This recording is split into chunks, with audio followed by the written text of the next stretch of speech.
Olá você, telespectadora, olá você, telespectador da TV Cultura. A partir de agora você acompanha a edição do Opinião Litoral desta sexta-feira, 29 de setembro.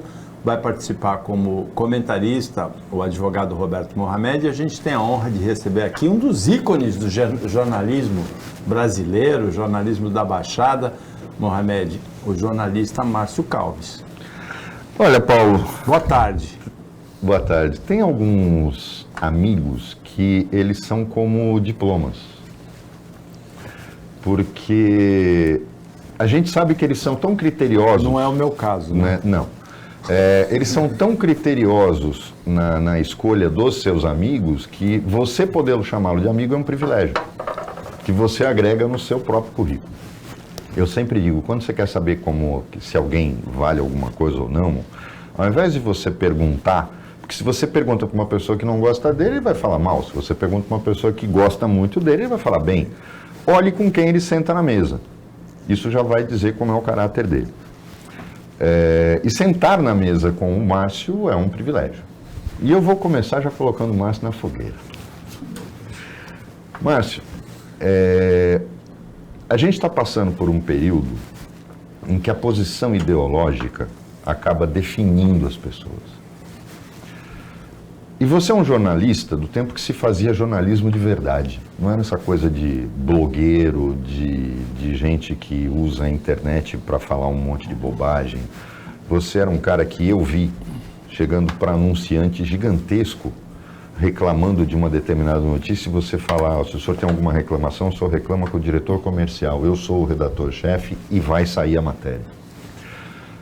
Isso para mim é exemplo de caráter, é exemplo do que é jornalismo, que hoje é muito difícil a gente ver. Aí quando você, com a tua história e tudo que você construiu no jornalismo, e a gente olha para o cenário hoje em que não existe mais o jornalista que expõe os fatos. Pode até comentar os fatos, mas comenta mantendo uma linha de independência. E está faltando. As pessoas parecem que acham que tudo hoje você tem que ter posição sob pena de ficar em cima do muro. Como é que é para você, que você está nativa ainda, para o bem de todos nós e da própria comunidade, como é que é para você hoje ver esse jornalismo com posição ideológica encobrindo e sufocando o verdadeiro jornalismo? Mohamed, um abraço para você, muito obrigado pela oportunidade. Paulo Schiff, meu amigo também de muito tempo, muito obrigado pela oportunidade. Me sinto feliz e lisonjeado e honrado com esse convite. Ainda que essa primeira pergunta seja rigorosamente, entre aspas, de inimigo. O inimigo amigo, né, Paulo? Mas eu entendo perfeitamente. E você citou alguns pontos em relação à minha carreira, e eu tenho que acreditar grande parte dessas decisões que você citou, contrariando até anunciantes, e não foi uma vez, foram algumas vezes, ao apoio que eu tive da diretoria do grupo, especialmente de Roberto Mário Santini. Tive 2 ou 3 grandes momentos, Mohamed, nessa linha que você falou. Não vai sair. Eu digo, vai sair. Não vai sair. Vai sair. Só tem uma pessoa que pode impedir. Está lá no 6º andar. À tarde, me chamava. O que está vendo? É isso. Qual é a sua opinião? Vamos conduzir assim, com equilíbrio. Faça isso. Nunca tive uma falta de apoio dele. Então isso me fortaleceu. Isso me deu autoridade para tomar grandes decisões. E 2, 3 dias depois, aquele anunciante que eventualmente que se julgava prejudicado, que estava querendo usar uma prerrogativa que não tinha direito, anunciava no jornal. Veja o que é importante isso. Respondendo objetivamente a sua pergunta. Eu dou aula, sou professor de jornalismo e prego sempre, oriento sempre, dou dicas sempre de pautar o jornalismo com imparcialidade e principalmente com a verdade. Essa é uma frase que eu digo sempre, Mohamed. Escreva a verdade. Quando você escrever a verdade, você não vai ser contestado. Jamais. Jamais. Márcio, essa semana foi movimentada no futebol brasileiro e você acompanha com muito de perto o que acontece no futebol. E tem um fato que mexe com a gente, o torcedor do Santos. O Flamengo demitiu o Sampaoli depois de 3, 4 dias de negociação aberta com o treinador Tite. É um balaio de gatos o Flamengo, né? O Corinthians demitiu o Luxemburgo depois do empate com o Fortaleza e contratou o Mano Menezes, sendo que o Santos, por 2 vezes nesse ano, tinha feito propostas para o Mano Menezes de salários muito maiores do que ele vai receber no Corinthians, e nas 2 vezes ele recusou, dizendo que não teria outro trabalho esse ano depois da demissão do Internacional. Por sinal que o Tite falou isso também, que teria um ano sabático, mas pode aceitar a proposta do Flamengo, recusou a do Corinthians. Como é que você analisa isso? Para o Santos ficou feio, eu achei. Ficou feio e a gente analisa isso com muita tristeza. Eu acho que o grande exemplo recente, Paulo e Mohamed, foi aquele técnico do Corinthians, o Vitor Pereira. Lembra dele? Que não poderia renovar com o Corinthians porque a sogra estava passando mal. Isso ele disse várias vezes. De repente ele saiu do Corinthians, foi para o Rio de Janeiro, ficou um tempo lá e assumiu o Flamengo. Infelizmente, eu estava lendo até um trabalho ontem, um amigo comum, que não veio ao caso citá-lo, mas que é um trabalho de doutorado que ele está desenvolvendo, sobre a questão ética. O quanto ela é importante, o quanto ela é imprescindível, o quanto ela é fundamental. E, infelizmente, as pessoas, e isso acaba desprestigiando o futebol, desprestigiando o próprio profissional. Essa postura do Mano foi altamente negativa. Como a do Tite também, como a do Vitor Pereira também. E outros grandes treinadores que não são respeitados justamente pela falta de palavra, pela falta de caráter até. Em alguns momentos isso é falta de caráter. E ficou muito ruim para o Santos isso. Mas pior para o Mano Menezes. Você falou no bloco anterior do jornalista falar a verdade. E o treinador, o que custa para ele falar a verdade? Não quero assumir. Não falo. Eu dou um exemplo. A mentira tem perna muito curta, né? Eu dou um exemplo no ex-presidente do Santos, que entrou, eu fiz uma matéria altamente crítica a ele, mas muito crítica, mas baseada apenas em fatos, e ele saiu a matéria, 11h30 ele estava na sala do então editor-chefe da Tribuna, Carlos Klein, lembra dele? Estou lá na minha sala e tal, aí o Klein me chamou, pode descer? Pois não, senhor Klein, um lorde, uma lady. Olha, essa matéria foi... E a pessoa sentada na frente dele, foi você que fez essa matéria? Foi, está assinada aí, senhor Klein. Pô, mas está muito dura, está muito crítica. Tem alguma mentira, senhor Klein? Tem alguma inverdade? Aí ele perguntou para o interlocutor, para o ex-presidente. Tem alguma mentira? Não tem mentira. Qual é o problema, senhor Klein? Sabe o que o Klein falou para mim? Não tem problema. Posso sair? Posso. Piquei a mula, né? Como se diz na gíria. Saí da sala. Entendeu? Quando você fala a verdade, aí você é incontestável. Você não tem como contestar. E nesse episódio, né, nessa lista de episódios que o Paulo falou e que você colocou agora, eu vi um comentário do Flávio Prado. Ele entrega um prêmio todo ano, desde o tempo da TV Gazeta. Eu vi os melhores do futebol. Não é bola de ouro, nem bola de prata. Não, os melhores do futebol. Alguma coisa assim. E quem ganhou em 2022 foi o Dorival. Como técnico, ele tinha ganho a Libertadores e a Copa do Brasil pelo Flamengo. E o Flávio conta que notou que ele estava com uma expressão triste e ia receber o prêmio, e aí chamou o Dorival de lado, e o Dorival comentou que tinha descoberto ali na cerimônia, através de pessoas que contaram para ele, que a diretoria do Flamengo tinha confirmado que não ia renovar o contrato dele, e que estava negociando com outro técnico. O Vitor Pereira. Que tinha o problema da sogra, que ia morrer e não morreu até hoje. O Flávio coloca isso, a falta de caráter dos dirigentes do Flamengo, e eu acho que foi determinante porque aconteceu com o Flamengo esse ano, sim, porque teve uma coisa emblemática na final da Copa do Brasil. E é difícil, todo mundo critica o elenco do Flamengo, dizendo que ele é incontrolável e tal. O elenco do Flamengo mostrou um carinho e um respeito pelo Dorival. Em contrapartida, mostrou um total desrespeito e desprezo pelo Sampaoli e pelo próprio Vitor enquanto ele esteve lá, mostrando claramente aquilo que a gente costuma dizer aqui: o time está derrubando os técnicos e vai continuar, porque um jogador de futebol, ele também tem, por mais que nós digamos que os nossos jogadores não têm preparo educacional, cultural, como são os jogadores europeus, Mas eles também têm sentimento. Eles viram a atitude da diretoria do Flamengo. E aí passa pelo jogador, quer dizer, comigo vai ser igual. Isso, o Márcio, explica talvez um pouco a falta de, não é de comprometimento do jogador com o clube. Você nota que eles tentam. O problema é que sem um técnico o time não tem esquema tático. E a gente viu isso claramente na Copa do Brasil. O Flamengo perdeu aquela decisão porque eram jogadores que estavam tentando ganhar, mas sem um esquema tático. Por quê? Porque eles não tinham comandante, porque eles não respeitavam o comandante. Mas com motivo. Aí a gente ia passando agora para o nosso lado, a gente vê uma diretoria, ou melhor, uma pessoa, porque a gente não ouve mais falar do órgão colegiado,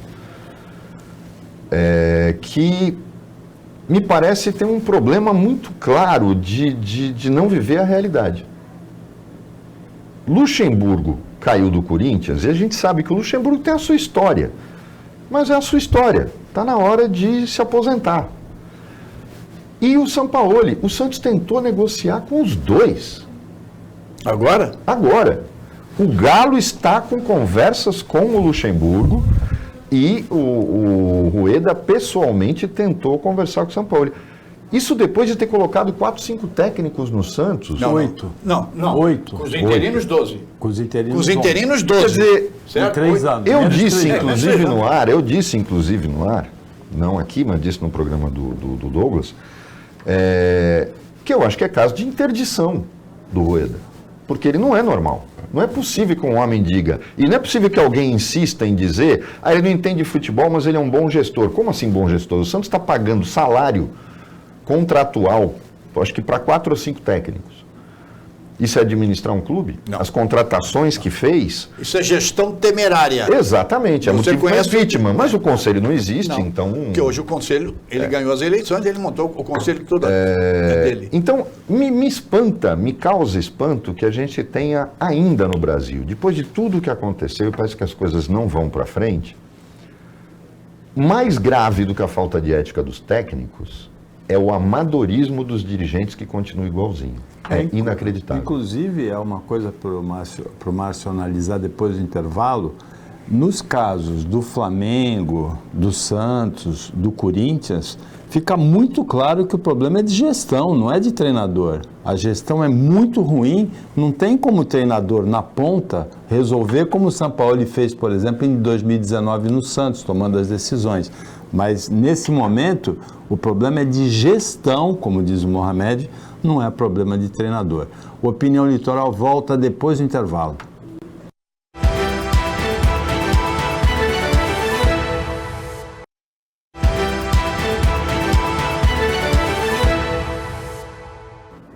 Voltando com o Opinião Litoral, que nesta sexta-feira enveredou aí pelo comentário esportivo, né, em função da presença aqui de um ícone do jornalismo da Baixada, do Brasil, mas também acompanhando com muita precisão, com muita proximidade o esporte, que é o Márcio Calves e o Roberto Mohamed como comentarista. Márcio, nos casos do Flamengo, do Santos e do Corinthians recentes, a gente pode falar até dessa semana, fica assim muito transparente para o torcedor que o problema é de gestor, não é de treinador? Sem dúvida alguma. E, aliás, o Mohamed usou o termo correto. É amadorismo puro, Paulo, Mohamed e amigos do Opinião Litoral. Veja o exemplo do Santos. 12 técnicos em menos de 3 anos. Quem está errado? São os técnicos ou é um problema de gestão? Eu recebi um vídeo recentemente, vocês devem ter recebido. Também tem meia dúzia de diretores de futebol ou mais, né? Eu recebi um vídeo recentemente em que mostra todas as contratações, Mohamed, Paulo e amigos, no período Rueda. Sabe quanto? 30 aí? Não, eu mostro para você aqui. Está errado, Paulo. Está mal informado. E você é sempre bem informado. Até porque é um dos cardeais do Santos, né? Ali na vila, né? É um dos cardeais. Não é, Mohamed? Era. Não, continua. Tem grande influência. Quem é rei sempre é majestade. Quase 50 jogadores. Para ser exato, 47 jogadores. Recebi um vídeo em que aparece o título All the President Men. Todos os homens do presidente. Daquele famoso filme que derrubou o Richard Nixon, no caso Watergate. Então, puseram a foto de todos os jogadores na gestão. Eu sabia que eram mais de 30. 47 jogadores. Depois eu mostro depois do programa para você. 47 jogadores. Então é um problema de gestão. Essa semana teve uma reunião do Conselho suspensa. Paulo deve saber, você também, Mohamed, onde vão apresentar um déficit de mais de 10 milhões, e que a dívida está crescendo no Santos Futebol Clube. E como é que podem chamar ele de bom gestor? Mas é que criou-se essa imagem. Criou-se. Sabe quanto estão devendo para ele? Está aqui. Sabe quanto? Mais de 20 milhões. O senhor André Rueda. Que ele pôs do bolso dele, né? Ele pôs do bolso dele. Que eu acho um absurdo. Isso mostra incompetência. Mostra incompetência. Então não vem falar em boa gestão. A gestão dele é desastrosa. Desastrosa. Já visto o que aconteceu no Santos nos últimos 3 anos. Escapamos de rebaixamento umas 2 vezes e estamos com a corda no pescoço. Só rapidamente em relação ao Dorival Júnior, a ironia. Ele ganha 2 títulos, é ejetado do cargo, vai para o São Paulo e ganha o título em cima do Flamengo. E a cena que o Mohamed, nós comentávamos aqui no break, todos os jogadores cumprimentando o Dorival antes do jogo e o Dorival cumprimentando a todos depois do jogo. Que absurdo isso. Como é que pode você, dirigente, você ganha 2 títulos de repercussão e você demite o treinador? Uma gestão. Aí entra uma coisa que pode ser, a gente pode transplantar para o Brasil como um todo. Nós tivemos 2 coisas que ocorreram recentemente no futebol brasileiro que mostram de uma forma muito clara como é que a coisa está sendo gerida. Porque ninguém fala nada disso. Nós tivemos o escândalo dos sites de apostas. A notícia estourou como uma bomba, correndo o risco até de paralisar o Campeonato Brasileiro. Ninguém mais toca no assunto. Não sai uma notícia em jornal nenhum. E os sites de apostas dobraram o investimento em publicidade, inclusive nos veículos de comunicação. Que está tramitando no Congresso Nacional um projeto para regulamentar. Quer dizer, é um negócio assim escandaloso quando a gente vê que compraram a grande imprensa. Compraram porque hoje não tem mais quem consiga fazer anúncios como esses caras têm. Eles estão substituindo a antiga indústria dos cigarros em relação à televisão. Isso me causa muita preocupação. Uma outra coisa que acontece, e que parece que as pessoas não estão enxergando, foi primeiro aquela febre das SAFs. A solução do futebol brasileiro era criar as sociedades anônimas que iam tomar conta dos times brasileiros. Não tem o atual, tirando o atual líder do campeonato, que é uma SAF. É uma SAF? Qual a outra? O Botafogo é, não? O atual líder. Na minha cabeça veio o Palmeiras. Você está certo, você está certo. Mas tirando ele, nenhuma SAF está na cabeça. Não.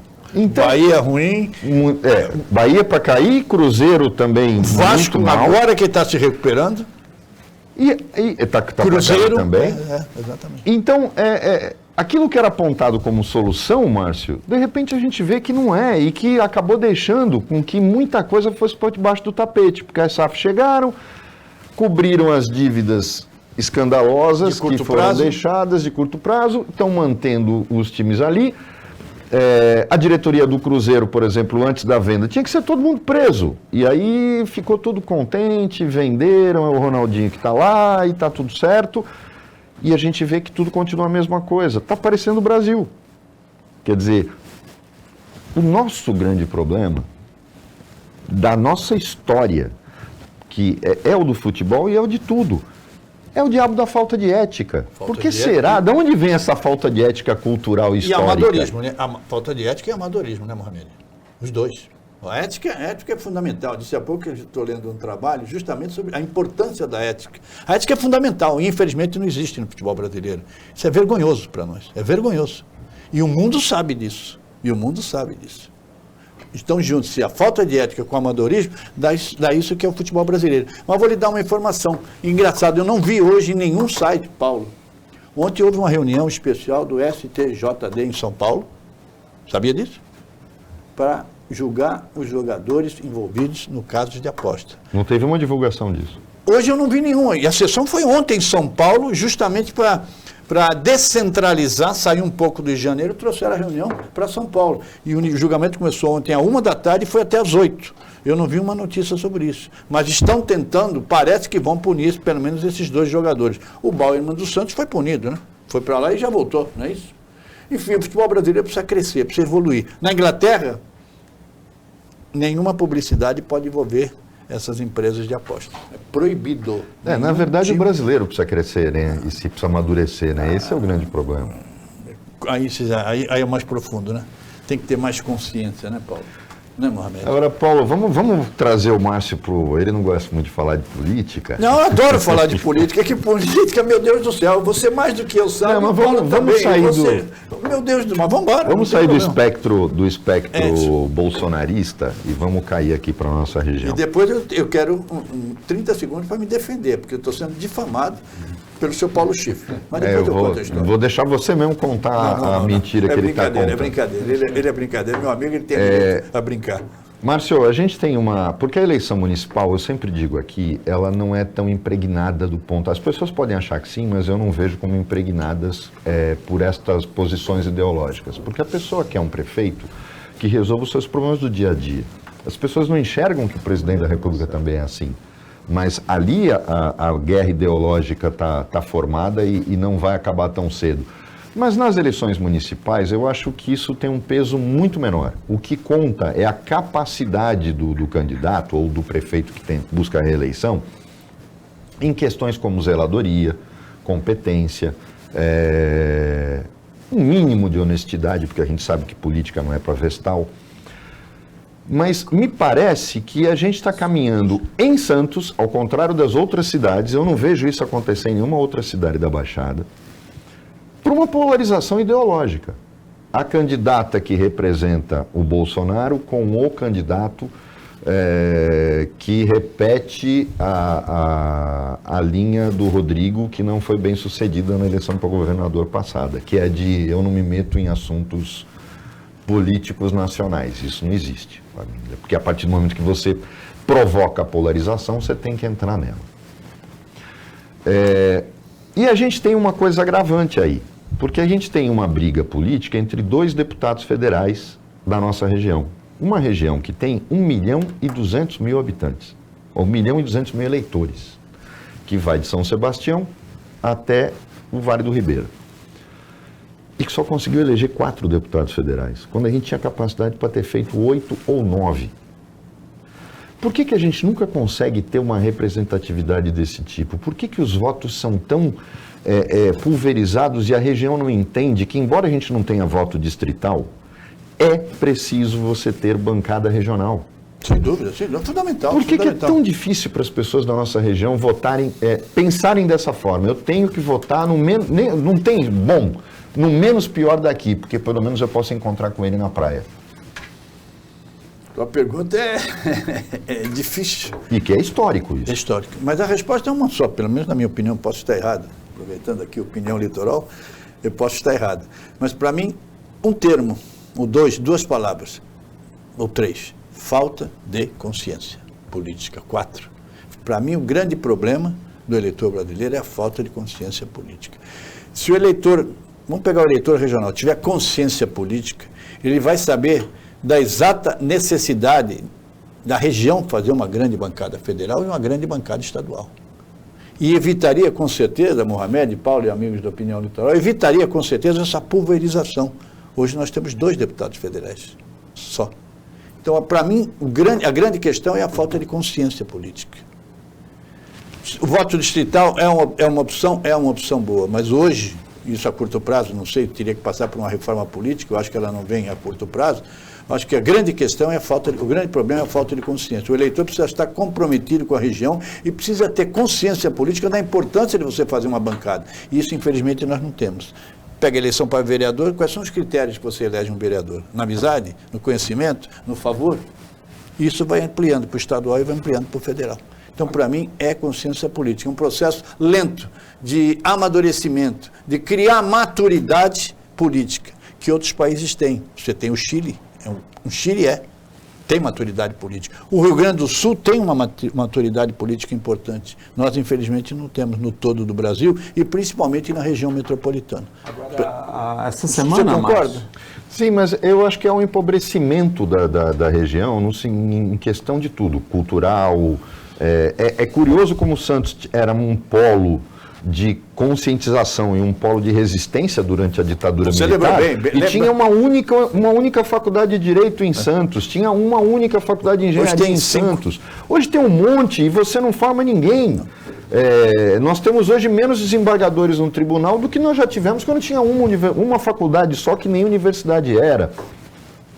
Eu acho que, e me preocupa muito, Márcio, é o empobrecimento cultural da região. Eu vejo uma coisa hoje, que é um fenômeno que está me preocupando muito. Santos nunca teve dono. Guarujá já teve, Praia Grande já teve, ou tem? Não, Praia Grande tem. Tem. São Vicente já teve, não tem mais. Santos não tinha. Você vai dizer, mas o Beto elegeu o Papa, mas era diferente, enquanto eles eram a figura do anti-PT. O problema hoje tem dono. Tem quem se considera dono. E aí eu fico muito preocupado com essa posição, principalmente quando você tem a alternativa a quem se considera dono, é uma figura patética e oca. É muito difícil você imaginar futuro para a nossa região com esse empobrecimento cultural, que é geral e é em todos os setores. Há quanto tempo Santos não produz um ator de teatro no nível de Neila Torraca, de Nuno Léo Maia, de Beth Mendes? Há quanto tempo a gente não produz pessoas relevantes na pesquisa científica, na música? É triste isso. Paulo quer falar, mas... A pesquisa que está lá na legenda, o Instituto Paraná apresentou uma pesquisa nessa semana, em que em dois cenários, é uma pesquisa curiosa de ser comentada. No cenário em que a deputada federal Rosana Vale enfrenta o prefeito Rogério Santos, ela lidera com 34% contra 24%. E a ex-prefeita Thelma de Souza tem aproximadamente 15%. No cenário em que tira o Rogério do prefeito e coloca o Paulo Alexandre, ele lidera com 40%, a Rosana Vale cai para 28% e a Thelma continua com os 13%, 15% dela. É uma pesquisa bem curiosa essa, né? Eu já vi essa pesquisa 2 ou 3 rodadas e o quadro rigorosamente é esse, com o Rogério e a Rosana na frente e com o Paulo na frente. Nos dois casos indicando o segundo turno, né? Sim, indicando o segundo turno. E a Thelma, uma com 13% e outra com 15%. Vai ao encontro, e não de encontro, vai ao encontro do que você falou há pouco, da polarização. Já está definida essa polarização. Serão os dois, quer dizer, serão os 3, não sei quem será. Eu acho que naturalmente deve ser o Rogério o candidato. Então, aí entra uma coisa, a gente vai poder falar no segundo bloco, mas eu acho que a gente tem que pensar no intervalo, no terceiro bloco. É que quando o programa é bom, passa muito rápido, eu fico louco da vida com isso. A gente tem que gravar 2, porque aí a gente tem primeira e segunda parte. Cenário político de pesquisa é uma coisa piada. Eu vou colocar aqui o que eu disse. E é um retrato do momento. Não, hoje. E outra, ele não leva variáveis. Quando o Márcio teve que abrir mão da candidatura dele ao governo do Estado, eu disse, isso é uma loucura, porque o PT está se baseando em quem lidera no primeiro turno, quando no segundo turno, todas as pesquisas mostravam que o Haddad perdia até para o branco e nulo. Ou seja, o Márcio agregaria os votos dos petistas. O Haddad não agregou um voto do Márcio. E aí a gente viu o que aconteceu no segundo turno. Quer dizer, é uma tragédia anunciada, típica de um partido como o PT, que não abre mão de ser cabeça de chapa. Mas, por exemplo, em Santos, vai ter segundo turno. Sim, o quadro indica que sim. Nessa mesma pesquisa, a Aldrey aparece, acho que com 8 ou 9. E já tem sido cantado aí aos 4... mas em outras sim. Aos 4 ventos tem sido colocado claramente que a Aldrey será vice do Rogério. Ou seja, se você agrega os votos dela no Rogério, ele já empata. E num segundo turno, é óbvio que a Thelma não vai apoiar a Rosana. É óbvio. E para onde migra o eleitor da Thelma? Quer dizer, por isso que eu falo, olhar uma pesquisa desta forma e dizer, fulana vai ganhar, é uma coisa complicada, porque você não leva em conta as variáveis que vão acontecer num segundo turno ou quando o momento chegar. A gente analisa isso, Márcio Calves, depois do intervalo. Ok.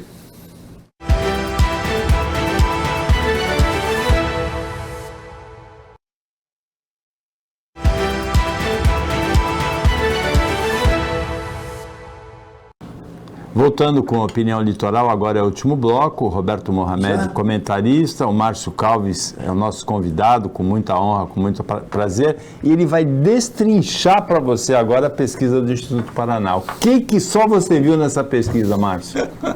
Como diria o Silvio Luiz. Muito amigo, hein? Muito amigo, né? Bom, nós conversávamos aqui durante o intervalo e as informações, a leitura que vocês fizeram de algumas pesquisas, com certeza foi a mesma que eu fiz. E o quadro real é esse, com o Rogério e a Rosana está em primeiro e com o Paulo Barbosa, se for candidato, o Paulo Barbosa é o primeiro. Ele colocou aqui o adendo que a Aldri pode ser vice do Rogério, e isso se comenta no meio político. E aí eu vou divergir você num ponto. Se a Aldri for vice do Rogério, significa que os votos delas vão para o Rogério? Não, nem sempre. Eu posso votar no Mohamed, mas não vão votar em quem o Mohamed mandar. Estou certo? Mas, por exemplo, o Alckmin foi, na minha opinião, decisivo para a vitória do Lula. Sim. Bom, aí já é outro. Mas não em termos de votação, em termos de imagem. Sim. Entendeu? Precisava vir um pouquinho mais para o centro, um pouquinho mais para a ponderação. Mas, Paulo, respondeu. Eu acho, o Mohamed comentou, e você também, é difícil você analisar o quadro hoje. Eu acho que o quadro hoje é rigorosamente imprevisível. Mas a única coisa que, para mim, me parece certa é essa polarização. O que nós tivemos na eleição nacional e na eleição estadual, nós vamos ter na eleição municipal. Agora, eu não vejo nenhum outro candidato com possibilidade. Tem uma com 13, com 15, uma com 13, ela pode crescer? Pode. O Lula é o presidente, é do PT. Então pode ser que ela seja uma surpresa. Mas hoje o quadro indica essa polarização clara. É interessante aí, Mohamed, para você analisar. O Bolsonaro, a imagem dele se derrete em 2023, vai se derretendo, que é o principal apoio da Rosana Vale. Esse é um aspecto importante. Ela se aproxima de figuras da cidade, o Eustáquio, o Banha, ou algumas outras figuras da cidade. E o candidato, o prefeito, ele tem uns passos interessantes também, a aproximação com a Aldri como vice e a possível migração para o Partido Republicanos, que é o partido do que seria o principal apoio da Rosana, que seria o governador Tarcísio, não é? Que jogo de xadrez. É um jogo de xadrez, mas eu acho que tem uma coisa importante. Só um minuto. Se acontecer isso, como é que fica o Tarcísio? Não, ele não vai se meter. No mínimo, ele não vai se meter. Como? No mínimo, ele não vai ter candidato. Porque eu duvido que o Kassab leve o PSD a apoiar a Rosana. O Kassab é pragmático. Esse é um avião, né? Não, ele é pragmático. Esse é um Boeing 777, né? E ele é pragmático. Ele é pragmático. Então, é muito difícil imaginar. Agora, o grande problema é que, por exemplo, o Paulo fala de pessoas relevantes, eu acho que são pessoas irrelevantes de quem ela está se aproximando. Não, porque a Rosana carece, né? A Rosana carece de time, ela carece de grupo. E em política, o caso Dória é o caso mais evidente de que ninguém vive sozinho em política. Grupo é essencial para a sobrevivência do político. A gente teve uma vitória de um candidato para o governo do Estado que mostra claramente isso. O Tarcísio não ganhou, foi um grupo político que ganhou, porque ele sozinho não se sustentaria. Carioca não sabia nem onde morava, São José dos Campos, totalmente desconhecido, e ganha a eleição para governador. Quer dizer, foi ele que ganhou? Não, foi um grupo político. Foi. Então, esse é o grande problema. Mas a gente trouxe uma outra discussão para cá. Como é que a cidade que foi o foco de resistência... Eu tenho um caso emblemático que você vai lembrar. Eu era muito novo na época, mas lembro claramente do que aconteceu e da reação da minha família. A tia Jorge Cury era um dos deputados federais mais influentes do Congresso Nacional. Embaixador de Santos em Brasília. Conseguia tudo que ele pedia para os militares. Quando houve a reforma partidária, o Golbery exigiu que ele migrasse para o PDS, que acabava de ser criado na reforma política. E o Atier era MDB. Embora sempre fosse aquele lado MDB Arena, mas era MDB. E Santos não o perdoou. Era o deputado que mais fazia pela cidade. Depois a gente teve um outro que também pagou esse mesmo preço, que foi o Gaston Henrique. E o Atier perdeu a eleição porque mudou para o partido que apoiava o regime militar. Que não era culpa dele, foi cobrado pelo Golbery para que fizesse isso.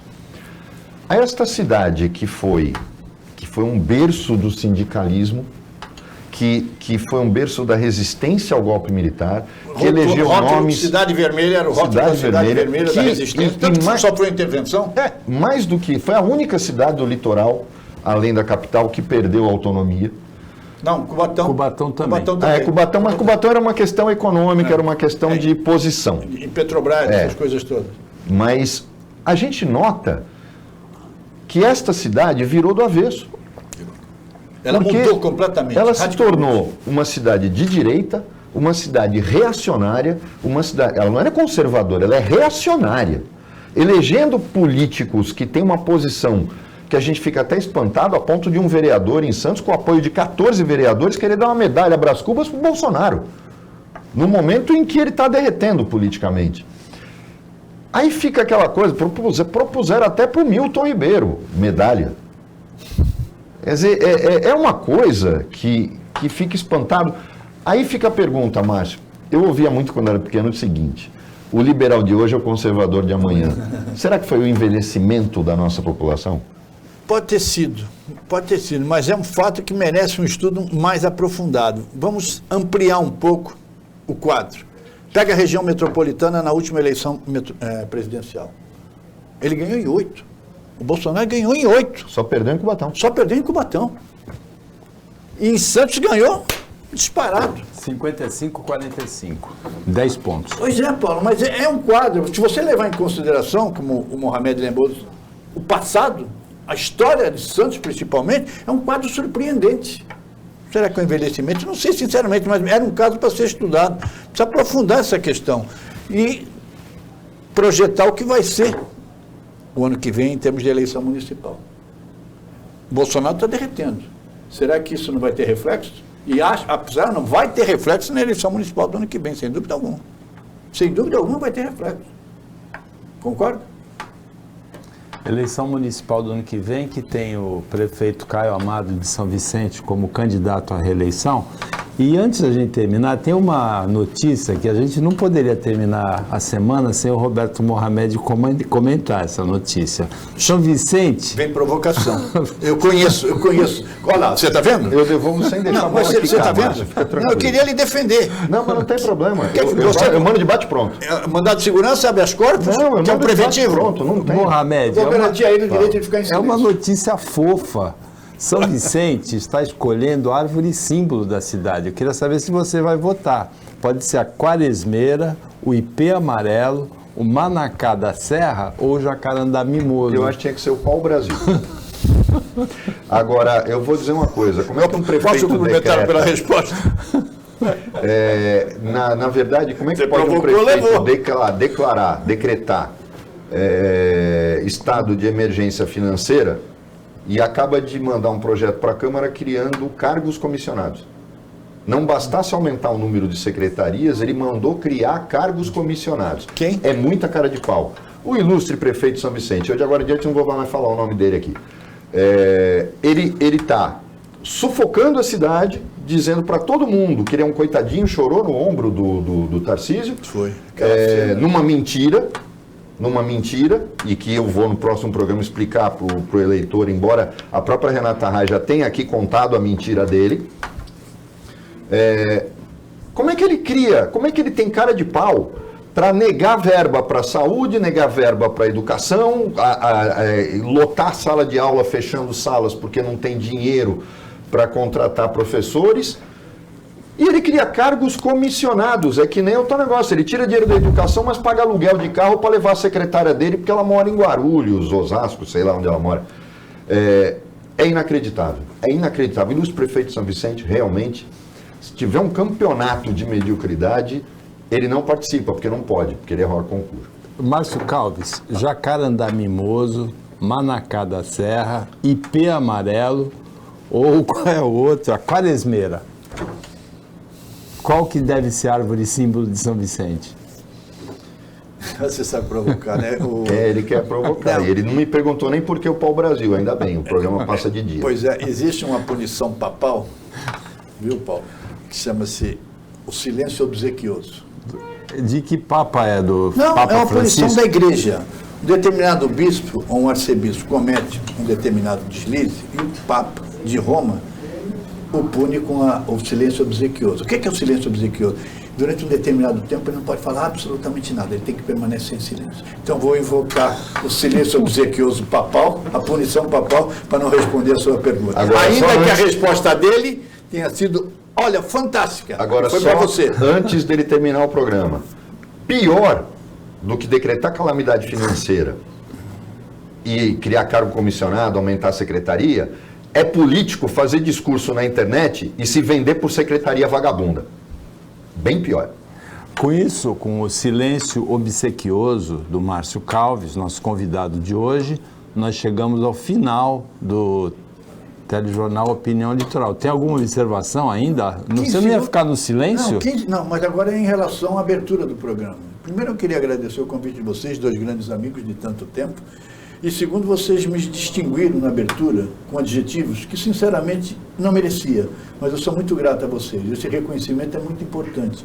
E aí, voltando à questão ética. Seja ético, seja honesto, você só tem a ganhar na vida. Muito obrigado pelos elogios e principalmente pelo convite. Mas acredito os elogios à amizade que a gente tem de tanto tempo. Ainda que você continue me difamando. Entre aspas, é uma brincadeira entre nós. Não vou dizer não, viu, Paulo? Você gostou do silêncio obsequioso dele? Obsequioso? Você devia seguir isso também.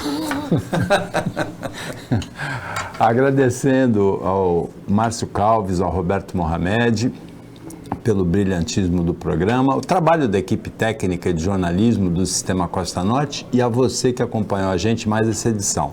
Até segunda-feira a gente fica mergulhado no silêncio obsequioso do Márcio Calves nesse final de semana. Até segunda-feira, nesse mesmo horário, depois do Jornal Litoral. E um ótimo final de semana para você que você merece.